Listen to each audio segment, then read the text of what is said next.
My name is Rajiv Singhal and I am from Dehradun. I am 68 years old. I have had 5 major surgeries. 2018 I started feeling a lot of breathlessness. So I was advised to have ball put in my heart. So another surgery was done in 2018. So what happened, I came to Dr. Vinita Arora. Mister Singhal हमारे पास आए symptoms लेके कि उनको सांस फूल रहा था, चक्कर आ रहे थे और बेहोशी जैसा लग रहा था। मिस्टर सिंघल का पहले एक एब्डोमिनल सर्जरी हुआ था जिसके कारण इनके ट्राइकास्पिड वाल्व, जो राइट साइड का वाल्व होता है अपर और लोअर चेम्बर को सेपरेट करता हुआ हार्ट के, उसका इन्फेक्शन हो गया था, फंगल इन्फेक्शन हो गया था। तो उस वाल्व को सर्जरी करके निकाल दिया गया। ओवर द टाइम उनका वो एरिया लीक कर रहा था क्योंकि there is no valve between the upper and lower chamber.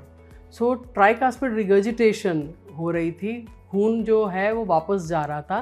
तो इस वजह से जब उनको राइट साइडेड फेलियर हुआ तो उस जगह पे एक मेटालिक वाल्व लगा दिया गया जो कि ओनेक्स 31 मिलीमीटर का वाल्व था। एक बारी जब ये वाल्व लग जाए तो अगर पेशेंट को पेसमेकर की ज़रूरत पड़े तो हम वो पेसमेकर लीड उस वाल्व से क्रॉस नहीं कर सकते।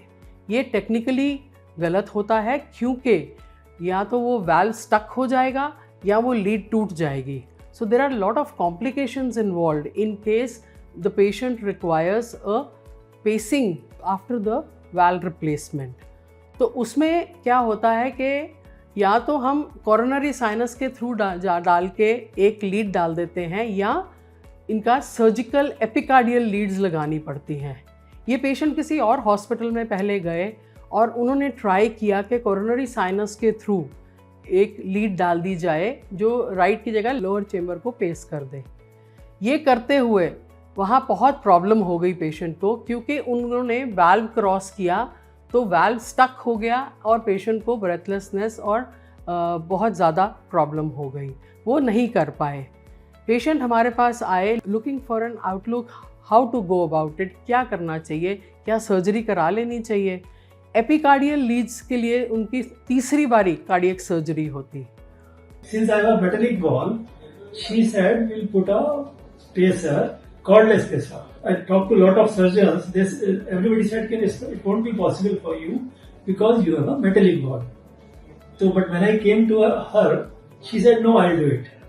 She was so confident that I thought, okay, let us have a try. बहुत सारे क्वेश्चंस आए, बहुत सारी क्वेरीज आई कि किस तरह से करेंगे, क्या करेंगे। हमने एक फोकस करके पूरा डिस्कशन करके we discussed, we planned the therapy, the entire team was involved and then we decided how to go about it. बिना किसी सर्जरी के एक टांग के नाड़ी के थ्रू कैथेटर के ऊपर छोटा सा कैप्सूल साइज पेसमेकर माउंट करके हमने मैकेनिकल ट्राइकास्पिड वाल्व क्रॉस किया और उसको पेसमेकर को वहाँ लगा दिया। द ऑल्टरनेट, क्या ऑल्टरनेट हो सकता था इस पेशेंट के लिए? इनका सर्जिकल एपिकार्डियल लीड्स लगा के पेसिंग करी जा सकती थी, मतलब छाती फिर से खोलते, सर्जिकली एपिकार्डियल लीड्स लगाते और फिर पेसमेकर बिठाते पेट में इनके पेशेंट के। ये एपिकार्डियल लीड्स 2 या 3 साल या 4 साल में तक चलती हैं, उसके बाद इनका थ्रेशोल्ड बढ़ जाता है और बैटरी डिप्लीट हो जाती है पेसमेकर की।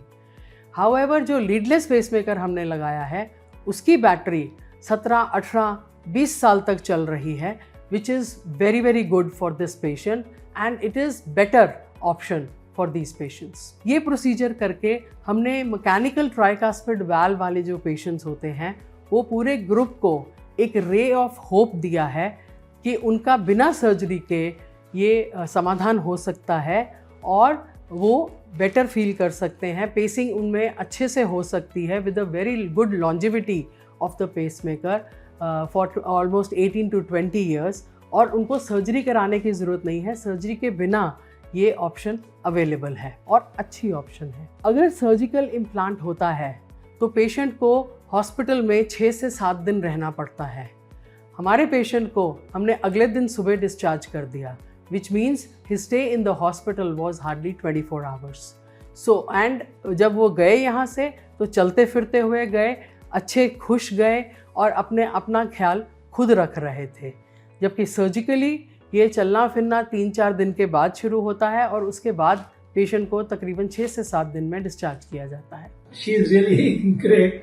She did the procedure and very happy and very comfortable now. I'm really thankful to Dr. Vinita for doing this.